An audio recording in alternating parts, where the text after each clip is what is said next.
people, it's the expectation that destroys their ability to be successful because they expect to win on the first shot, and no one does. And so it's like, are you asking the universe to be unreasonable for you by expecting to be good on your first try? With 20 hours of focused effort, most people can be pretty decent at something, but most people spend years waiting to do the first hour. How can I decrease that action threshold and get someone to just embrace the suck? You should expect to suck, and it would be unreasonable for you to be good if you haven't done it before. I think that most people know to get in shape, to lose weight, whatever, they know they need to eat fewer donuts and move more in general, but they don't, right? Because they're afraid of getting started, or they don't have the discipline to keep going, which is they can't make the short-term sacrifice for the long-term achievement. Once people understand you're going to fail, and you're going to fail a lot, if you can't deal with that failure, then you won't do the things you need to do to ultimately be successful. Most people had a graveyard of failures before they had their actual first success. Is this the path for me? Well, if I started something, I would be more likely to be successful than if I did not start anything. When you squat, first time you squat, you're orienting yourself to your environment. You're barely actually squatting. You're just looking like you have a bar on your back. But you learn so much between that first rep and your 10,000th rep. You have to be, in my own language, willing to stare nakedly at your inadequacies. Yeah. And if you can stare nakedly at your inadequacies, then you can actually get better. I think most people have a dramatic underestimation of how much volume it takes to be successful. Right? They're like, okay, I should go on 5 dates and then find the girl I'm going to marry.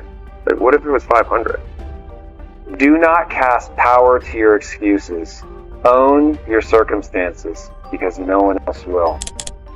I think the difference between rich people and poor people, successful people and non-successful people, is the degree to which they give power to their circumstance. When I say these beliefs, I don't say these as an affront to anyone who shares different beliefs, to be clear.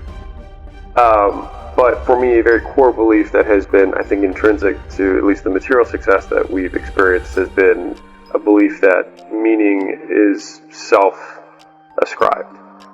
There is no inherent meaning in the things that we do, or the actions we take, or the outcomes that happen, but only that which we ascribe to it. And so, because of that, I feel like it's allowed me to achieve the things on the other side. I think it's allowed me to reframe a lot of the discomfort into, what if this just is how it always has been? Or what if this is actually amazing? And what if this is exactly what it should look like? And so I think a lot of times it's the discrepancy between our expectations and reality that shape the emotions that we have in response to any given situation, bad, good, etc. And so I think a lot of people can't control their state, and we deal with this with a lot of the portfolio companies, is, there's a big percentage of time where they're stressed and they think there's something wrong with them. And so I feel like a lot of people feel like there's something wrong with experiencing human emotions. It's my belief, it is contrarian, I accept that it's the beliefs we have about our emotions that are the things that drive us mad. And so somebody's sad, and then they tell themselves that they're bad because they're sad, or they're wrong to be sad, or they're a piece of shit because they're sad, rather than saying, isn't this a beautiful thought about human existence? If I could not be sad, then I would not experience joy. So like, if I say that I don't want to be sad anymore, then I would also have to give up joy. Am I willing to do that? No. Well, then this is just a part. Like, I can't say that I want sunny days if there are no rainy days. Like, we don't say weather is good or bad, it just is. And so I think, to the same degree, the human experience is also that way too, at least how I define it. And so I think having that as my backbone frame in terms of my worldview has helped me a lot in dealing with the things that often derail entrepreneurs on their path to getting what they want. They were trying to find habits of highly successful people, and when they actually pulled apart, it's not, and I hope I'm not contradicting anything, but there's people who are really rich who wake up really late and work really late, and there's people really rich who wake up really, really early, and there's people really rich who eat really healthy, and there's people really rich who drink Coca-Cola and eat French fries every day. And so there's all these things that we want to make as truth, but there's easy examples that counter those things. So it's like, what are the few things that are true, or at least that seem to be present in all of the situations? And it seems as though there were surprisingly few. And so the three common traits that they had found were, one, that people have superiority complex. They believe they're better than others, and they believe that they deserve more than everyone else does, and that they can accomplish big goals. Right? So they have a bigger vision because they believe they deserve it, or whatever it is, that they were able to identify that. The second thing that they were able to identify is that they had crippling insecurity, and which is a paradox of paradoxes.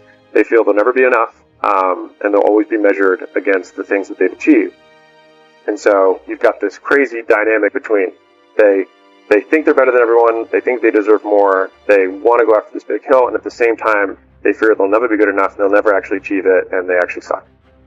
And then the third piece, which kind of adds the beautiful mix of this, is impulse control. And so they're able to control their actions and focus on a single thing for an extended period of time. And so if you put those three things together, it's like you've got a big goal that's pulling you this way, you've got this big fear that you are running away from, and then you've got impulse control to keep you focused on the one thing that matters. There's this competition that I used to feel towards the older classmen that, think about it entrepreneurial grades. I feel like I'm going to be further, faster, or whatever by that time than that guy is. But those guys helped me. So of course it would make sense that I get there faster. And they're guys in their mid-20s with 9-figure companies and they're killing it. And it just wasn't, I don't want to say it wasn't possible. It was extremely, extremely, extremely unlikely 20 years ago. But because of the access to information, the information's out there. And so somebody who's 26 can have the experience of somebody who's 60. So they can be as good at the game, real talk, as good at the game as somebody that much older. It's because they've had Warren Buffett videos they've been able to watch their whole high school about finance and investing, and Charlie Munger talking about character traits and all these things that you didn't have. And here's the thing, the older guys owe it to themselves to be thrilled that business is a sport that you don't have to age out of. My knee's going bad, doesn't fucking matter in business. Yeah. A lot of times we think I want to be the greatest of all time. I'm sure a lot of people, right, whatever. But if I did my job, I won't be. Because somebody else will be better than me if I did my job. Yeah. And so that was a really interesting point that I feel shifted inside of me in terms of a competition and thinking I shouldn't be competing against these guys who are ahead of me. I should be thanking them. Because of course I'm going to be there sooner, faster than them. I was because I had them and they didn't have them.